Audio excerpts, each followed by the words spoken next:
ছাড়িয়ে নিয়েছি, সঙ্গে ভেজে নেব। এখানে জিরে আমি ভেজে রেখে নিয়েছি, একসঙ্গে গুঁড়ো করে ভাজা।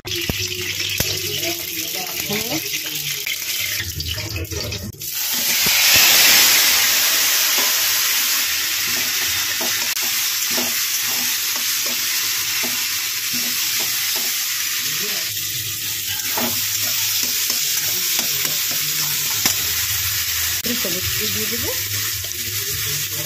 স্বাদ অনুযায়ী লবণ দিয়ে দেবো।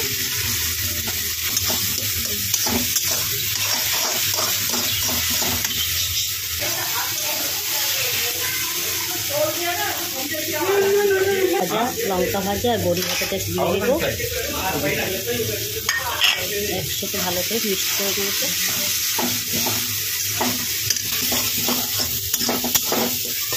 এবারে গ্যাসটা অফ করে দিই। আর গরম গরম ভাতের সাথে রুটির সাথে তোমরা পরিবেশন করো। তো আজকে আমরা ভাতের সাথেই পরিবেশন করবো। এখন আমাদের বাড়িতে ভাত হয়নি, ভাত এখন